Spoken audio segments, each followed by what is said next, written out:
Hello students, this is Rani ma'am from Unique Classes and welcome you again to another session of English. आज का हमारा session है that is sentence improvement. अभी exams, upcoming exams को ध्यान में रखते हुए, you have the whole lot of exams आने वाले मंथ्स में, इसीलिए सब चीज़ को ध्यान में रखते हुए अभी थोड़ा सा हम प्रैक्टिस सेशंस ज़्यादा करेंगे.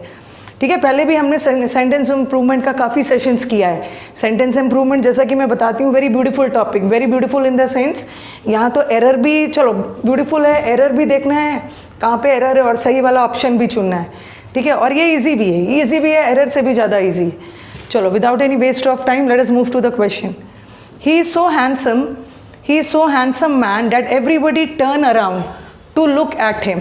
वो इतना हैंडसम है कि हर लोग उसे देखते हैं. ठीक है, अब सेंटेंस देखो. सेंटेंस में हमारा क्या क्या फेरबदल है. यहाँ पे सो है, यहाँ पे वेरी है, यहाँ सच है और यहाँ पे टू है. बस यही मैं बार बार बोलती हूँ, whenever you do sentence arrangement just see the options. देखो कि आपके ऑप्शंस में क्या क्या फेरबदल किया है, उसी से आप अपने आंसर पे आ सकते हो. और पार्ट ऑफ स्पीच का, जैसे मैंने पार्ट ऑफ स्पीच फंडामेंटल्स का वीडियो डाला है, और व्हाट आई हैव थॉट कि अभी और भी कुछ वीडियोस डालने होंगे, क्योंकि उस 2 वीडियो से ही आपका सब कॉन्सेप्ट क्लियर नहीं होगा. ठीक है. If I ask you what is the difference between so and such, so और सच में क्या डिफरेंस है. अगर मैं आपसे पूछूं कि सो क्या है, ठीक है, तो ये देखो, मैंने बोला ही is so smart. He is so smart. Smart क्या है, एडजेक्टिव है. ठीक है, तो ये जो सो है, थोड़ा सा पार्ट ऑफ स्पीच आपको पहचानना होगा, इस पर थोड़ा सा वर्क करना होगा. और बार बार बोलती हूँ, अगर आपका part of speech fundamentals clear है, आधा एग्जाम आपके हाथ में है. और क्योंकि अभी तो हमारे जो भी एग्जाम्स हो रहे हैं very conceptual, very basic errors आ रहे हैं, तो बेसिक नॉलेज होगा तो आप ऑप्शन तक आराम से पहुँच जाओगे. If I ask you what is the difference between so and सच, तो ये जो सो है, ठीक है, ये जो सो है, ये ये स्मार्ट तो एडजेक्टिव है, ये सो क्या है, हमारा एडवर्ब है. और जब हमने एडवर्ब का किया था, एडवर्ब का मैंने बेसिक बताया था, तो उसमें बताया था कि एडवर्ब क्या होता है. एडवर्ब वर्ब की विशेषता बताता है. And apart from describing a verb, and adverb also describes an adjective as well as another adverb. जो हमारा एडवर्ब होता है वो वर्ब की भी विशेषता बताता है, एडजेक्टिव की भी बताता है, और साथ में दूसरे एडवर्ब की भी. तो यहाँ ये तो एडजेक्टिव नहीं हो सकता है, क्योंकि एडजेक्टिव की विशेषता नहीं बताता है. ठीक है, लेकिन ये एडवर्ब है, बता रहा है कि कितना स्मार्ट है, बहुत ज़्यादा स्मार्ट है. So is an adverb. So हमारा एडवर्ब है. अब आ जाओ, देखते हैं वेरी. वेरी क्या है, अगर मैंने लिखा, इसी को लिख दिया मैंने, ही इज़ वेरी स्मार्ट.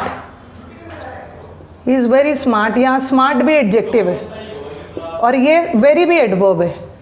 ठीक है, वेरी भी एडवर्ब है. वेरी जो एडवर्ब है वो एडजेक्टिव को डिस्क्राइब कर रहा है. So very is also an adverb. And what is, चलो टू आ जाओ, मैंने इसी को लिख दिया, he is too smart. He is too smart. कितना स्मार्ट है, बहुत स्मार्ट है. ये देखो, ये भी एडजेक्टिव की विशेषता बताने वाले वर्ड्स एडवर्ब है. तो हमने अपने ऑप्शंस में क्या देखा कि ये टू भी एडवर्ब है, वेरी भी एडवर्ब है और सो भी एडवर्ब है, दोनों एडवर्ब है. अब आते हैं हम सच पे. ठीक है, सच हम किस लिए यूज़ करते हैं, किसके साथ यूज़ कर सकते हैं. जैसे मैंने बोला सच अ बॉय, या बोल देती हूँ मैं सच स्टूडेंट्स. सच के बाद हमेशा एक नाउन आएगा. सच स्टूडेंट्स का मतलब है ऐसे स्टूडेंट्स. ठीक है, सच के बाद कभी भी एडजेक्टिव नहीं आएगा. सच के बाद हमेशा एक नाउन आएगा और ये नाउन की विशेषता बताएगा. ये स्टूडेंट्स क्या है, नाउन. कैसे स्टूडेंट्स, सच, ऐसे टाइप के स्टूडेंट्स, तो सच एडजेक्टिव है. अब हमें हमारा आंसर मिल गया. ठीक है, अब हमें अपना आंसर मिल गया. अब मैं थोड़ा सा बोर्ड को क्लीन कर रही हूँ यहाँ से. बस मुझे इतना बताना था यहाँ पे कि सो जो है हमारा एडवर्ब है, वेरी भी एडवर्ब है, TOO वाला टू भी एडवर्ब है. बट ये जो सच है ना, हमारा एडजेक्टिव है. तो इन्होंने फेरबदल एडवर्ब और एडजेक्टिव की है. ओके, अब देखो, अब दूसरे आंसर पे पहुंचने के लिए क्या करना है. आपने कंजंक्शन में पढ़ा है कि सो के साथ भी दैट आता है और सच के साथ भी दैट आता है. He was so happy that he forgot to take his papers for counselling. इतना हैप्पी था जिसका रिजल्ट, जिसका परिणाम ये हुआ कि वो अपने कागजात ले जाना ही भूल गया. सो के साथ भी दैट आता है, सच के साथ भी दैट आता है. यहाँ पे दैट लगा भी है. ओके, यहाँ पे दैट लगा भी है. वेरी के साथ डैट नहीं आता है, ठीक है, वेरी के कॉम्बिनेशन में कभी भी डैट नहीं आता है, ये हटा। TOO2 के कॉम्बिनेशन में कभी भी डैट नहीं आता है। TOO2 के साथ क्या आता है? सिंगल वाला too. Okay, she is too weak to do the work, इस वो काम को करने के लिए वो काफ़ी कमज़ोर है। TOO2 के साथ कॉम्बिनेशन में TO वाला टू आता है, बट यहाँ तो डैट लगा है, ये भी हट गया। अब हमारे पास दो आंसर बचा। ये तो मैंने बता दिया वेरी और टू नहीं होगा। अब आपके दिमाग में आएगा कि सो के साथ भी तो डैट लगता है और सच के साथ भी डैट लगता है, अब किसको चुनना है? तो अब देखो यहाँ पे क्या है, ही इज़ सो हैंडसम, और यहाँ पे मैन लगा है, मैन नाउन है, हमें मैन की विशेषता बतानी है, और मैन की विशेषता बताने के लिए मैन नाउन है, और नाउन की विशेषता बताने के लिए हमें क्या चाहिए? एडजेक्टिव चाहिए। तो ये हो जाएगा, he is such a handsome man. ठीक है, सो भी हो सकता था, सो भी हो सकता था अगर यहाँ पे मैन नहीं होता। ऐसा सेंटेंस होता है ना, he is so handsome that people turn around, तो यहाँ अगर मैन नहीं होता तो हम सो भी लगा सकते, बट बहुत चालाकी से इन्होंने यहाँ मैन लगा दिया है, कोई नाउन लगा दिया है। इसका मतलब है हमें यहाँ एडवर्ब की ज़रूरत नहीं है, हमें एडजेक्टिव की ज़रूरत। So this is the correct answer. Okay, next वाला आ जाओ। The people in villages are deprived of, deprive का मतलब होता है वंचित होना, ठीक है, वंचित होना, रहित होना। ठीक है, हो सकता है मेरी आवाज़ में थोड़ी आपको गड़बड़ी लगे, ठीक है, I have a sore throat, तो चलो धीरे धीरे बोल रही हूँ। The people in villages are deprived of, जो लोग हैं विलेज में वो वंचित है, उन्हें नेसेसरी बेसिक कमोडिटीज़, बेसिक सामग्री नहीं मिल रहा है पिछले 2 हफ्ते से।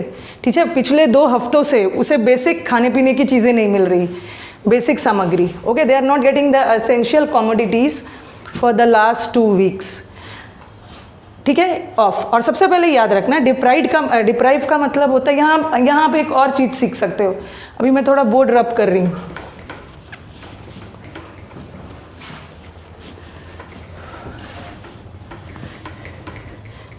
लैक ऑफ, यहाँ फिक्स प्रेपोजिशन भी सीख लो आप। Lack of, you have deprived of, वंचित होना, lacking something, deprived of. Okay, you have devoid of, सबका मतलब सब में you will have single of, but यहाँ तो मैंने यूज़ किया है double of.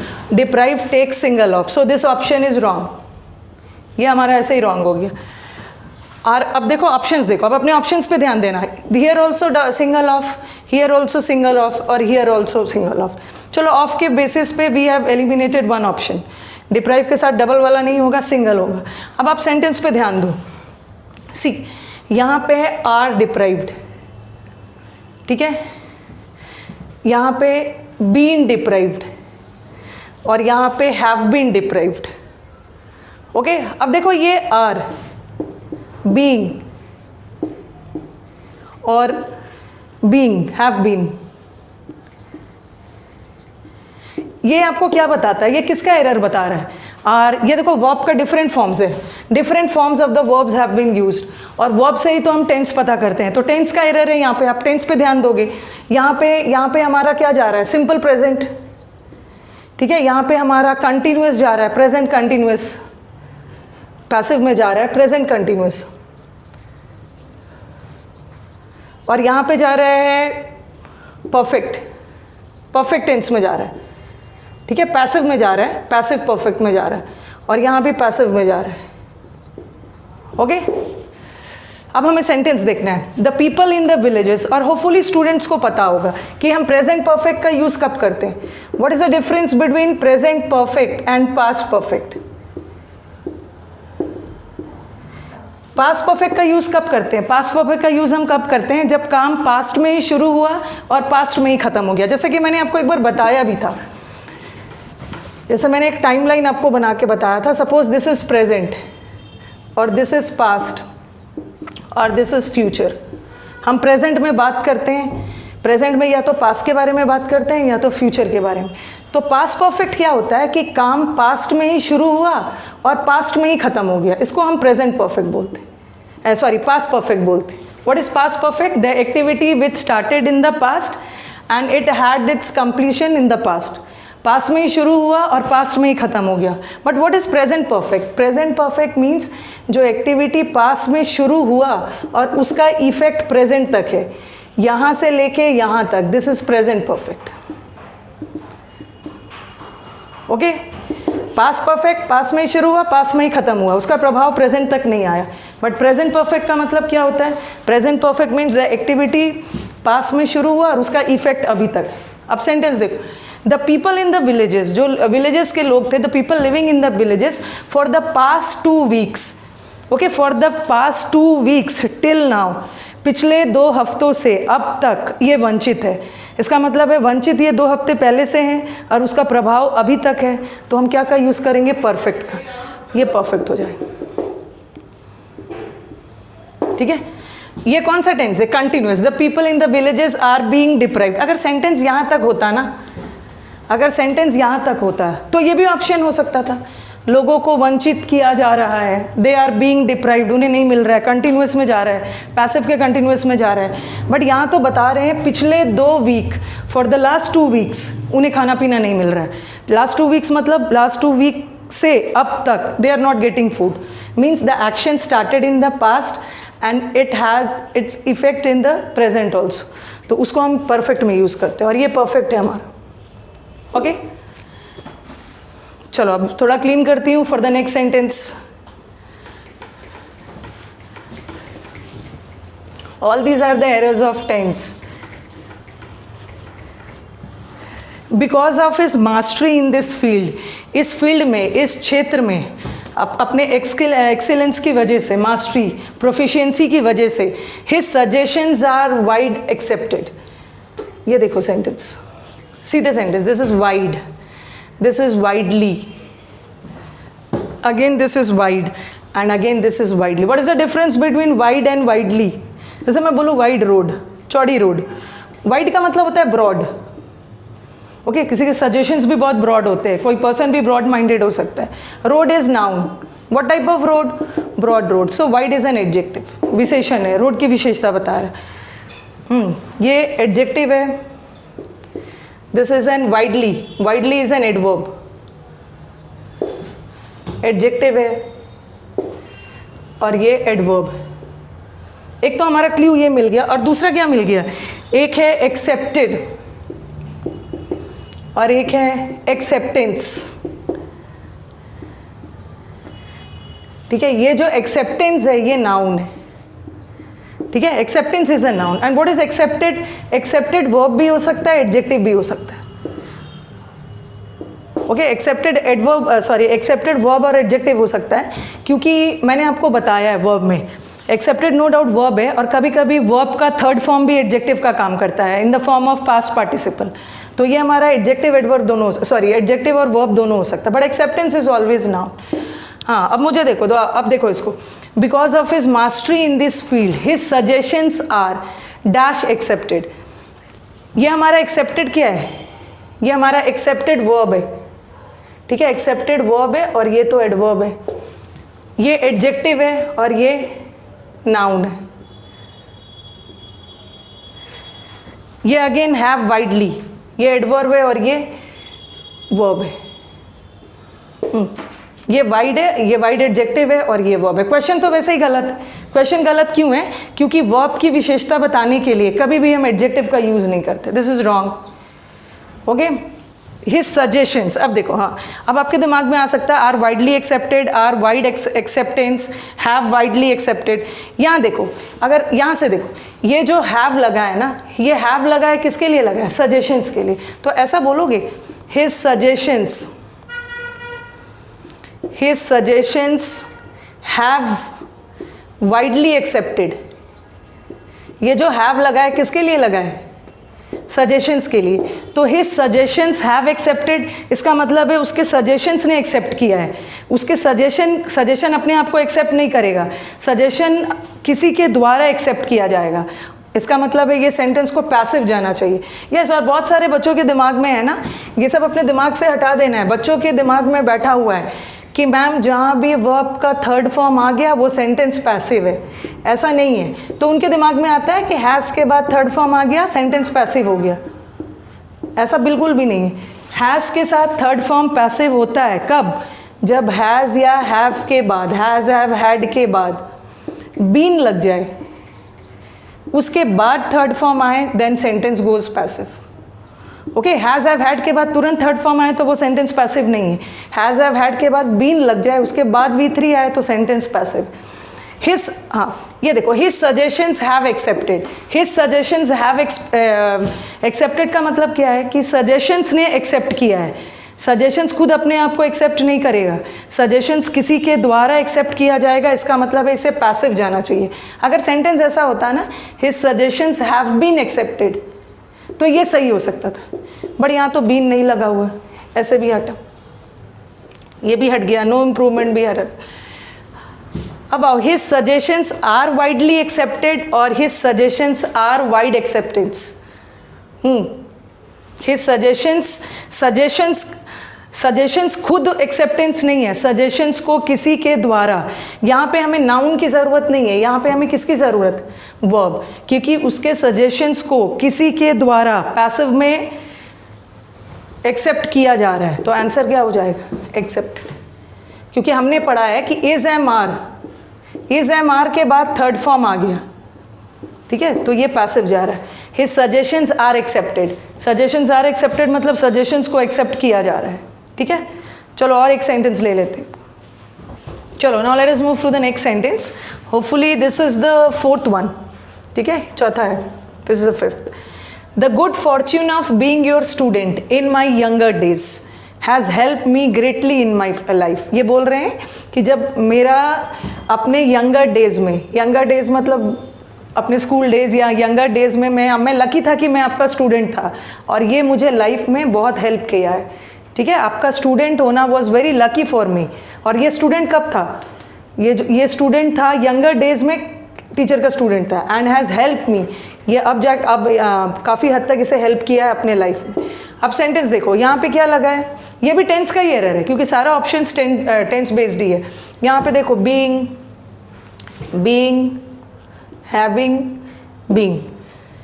Being your student, ये बीइंग कौन सा टेंस है, बीइंग हमारा कंटिन्यूस है, कंटिन्यूस में है, ये हमारा जेरेंड है, बीइंग योर स्टूडेंट, ठीक है। और ये जो स्टूडेंट था ये तो कंटिन्यूस फॉर्म में जा रहा है, बट बात तो हो रही है ये स्टूडेंट तो रह चुका है कब, यंगर डेज में ही स्टूडेंट था, जो कि लाइफ में उसे अभी भी हेल्प किया है, बहुत ज़्यादा हेल्प किया है।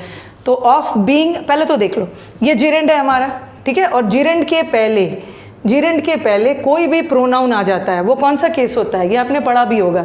जेरेंड के पहले जेरेंड क्या है, gerund is noun, okay. Gerund क्या होता है, जब वर्ब का आईएनजी फॉर्म नाउन का काम करने लगे, ठीक है, जब वर्ब का आईएनजी फॉर्म नाउन का काम करने लगे उसे क्या बोलते हैं, जेरेंड। और जेरेंड के पहले कोई भी प्रोनाउन आ गया नाउन के पहले, ठीक है, एक पोजेसिव, हमारा पोजेसिव केस चाहिए।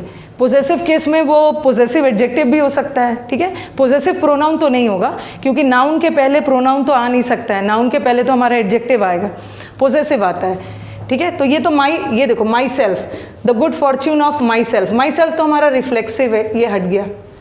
यहाँ पे माई बीइंग योर स्टूडेंट और यहाँ पे the good fortune of being your student, ठीक है, बीइंग योर स्टूडेंट। यहाँ तो बता रहे हैं ना स्टूडेंट कौन था, ये व्यक्ति था, लेकिन यहाँ पे बीइंग है, यहाँ भी बीइंग है, लेकिन ये ऑलरेडी स्टूडेंट रह चुका है, तो क्या होगा answer, having been. Having been का मतलब है ये ऑलरेडी, बीइंग में तो अभी भी है, लेकिन ये बात कर रहे हैं यंगर डेज की, जब ये यंगर डेज में उनके स्टूडेंट थे, इसका मतलब है काम हो चुका है। तो ये जब काम हो चुका है ये होगा हैविंग बीन योर स्टूडेंट, ठीक है। हैविंग बीन में the work has already completed, हो गया। The good fortune of my having been your student, मैं ऑलरेडी आपका स्टूडेंट रह चुका हूँ, ठीक है, यंगर डेज। नेक्स्ट आ जाओ, by the end of this century scientist surely have discovered a cure for cancer. By the end of this century मतलब इस सेंचुरी के अंत तक साइंटिस्ट कैंसर के लिए कुछ दवा ला चुके होंगे, कैंसर के इलाज ला चुके होंगे। तो activity will be in future. यहाँ पे देखो, द साइंटिस्ट हैव डिस्कवर्ड का मतलब क्या है, हैव डिस्कवर्ड मतलब the scientist have already discovered, ये कर चुके हैं, बट ये बोल रहे हैं बाय द एंड, इस सेंचुरी के एंड तक दे विल डिस्कवर, ये हट गया, फ्यूचर में जाना चाहिए, नो इम्प्रूवमेंट आंसर नहीं होगा। मस्ट डिस्कवर तो प्रेजेंट में है, बट साइंटिस्ट तो इस साल के, इस सेंचुरी के एंड तक करेंगे, फ्यूचर जाएगा। अब फ्यूचर में देखो, ये भी फ्यूचर है, ये भी फ्यूचर है, बट दोनों में डिफरेंस क्या है? विल हैव बीन डिस्कवर्ड, ये क्या जा रहा है? Will have been goes in passive. अभी मैं बहुत ज़्यादा आपको जो एक्सरसाइजेस डाल रही हूँ वहाँ एक्टिव पैसिव का बहुत सारा एरर्स डाल रही हूँ, क्योंकि एग्जाम्स में आता है। विल हैव बीन डिस्कवर्ड, मैंने बोला था कि हैव के बाद, हैव के तुरंत बाद अगर थर्ड फॉर्म आ गया तो the sentence goes in active, और हैव के बाद बीन लग के थर्ड फॉर्म आया, उसका मतलब है पैसिव। अब देखो ये सेंटेंस को पैसिव जाना चाहिए।